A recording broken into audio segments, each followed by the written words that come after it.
You know that feeling when someone thinks they can push you around just because they've got a little power? Well, let me tell you about the Day 3 HOA. Enforcers rolled up to my family ranch, thinking they could intimidate me. Spoiler alert, they thought wrong.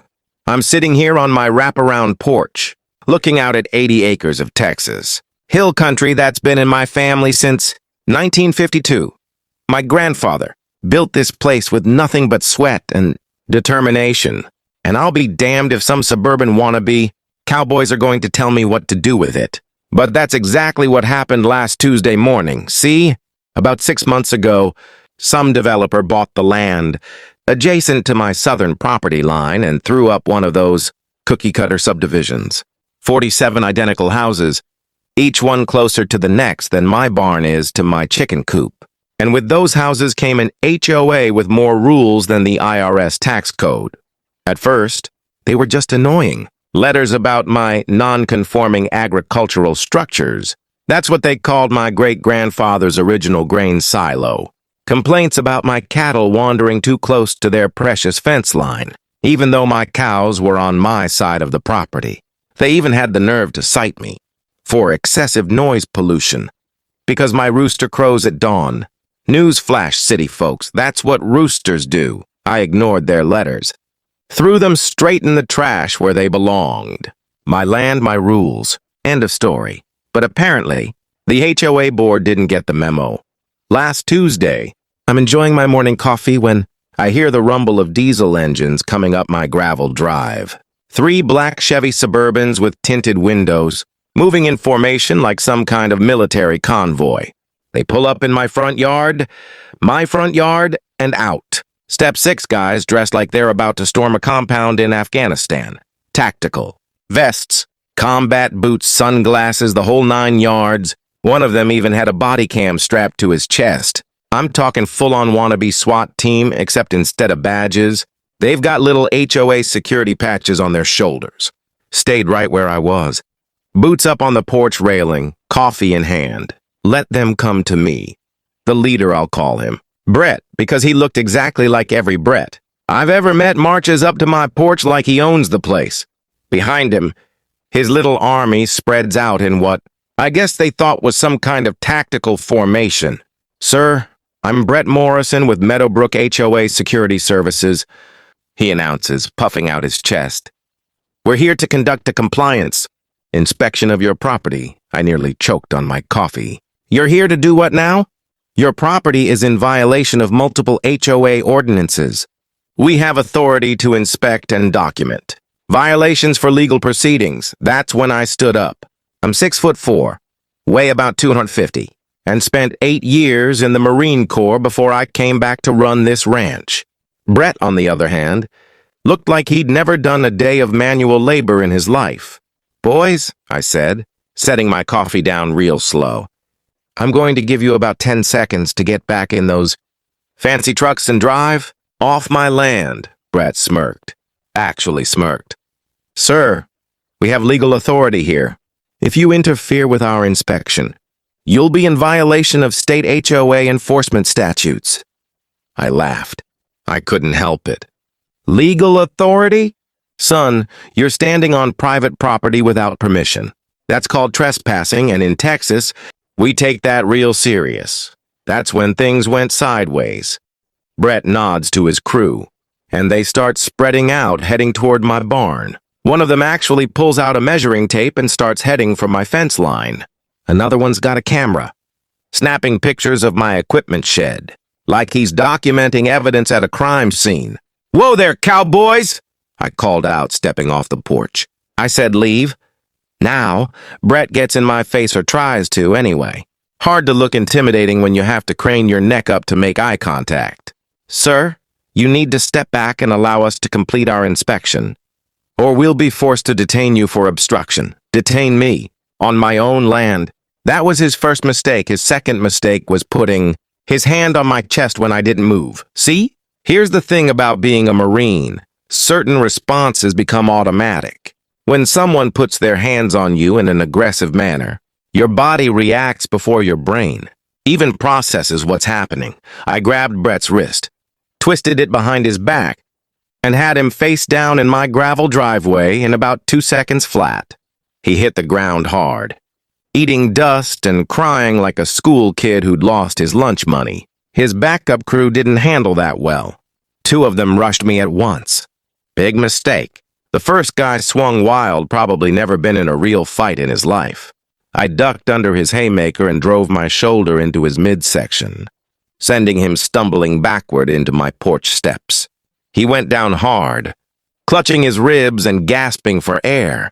The second guy got smart and tried to circle around behind me. Not smart enough, though.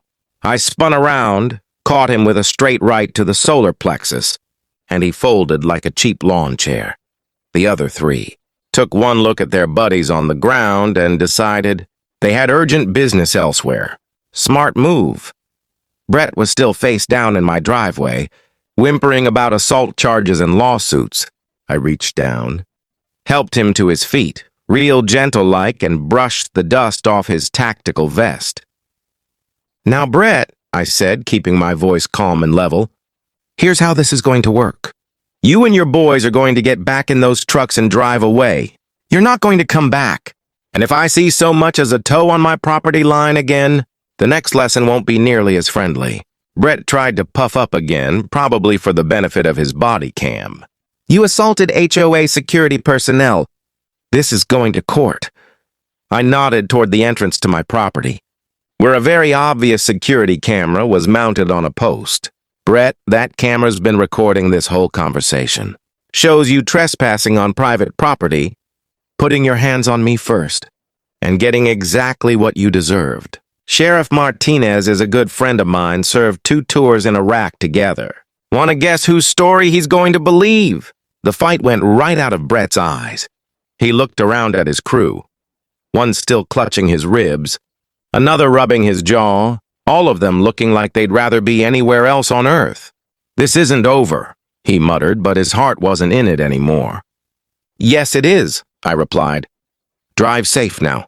They loaded up and drove off, leaving ruts in my driveway and their dignity scattered across my front yard.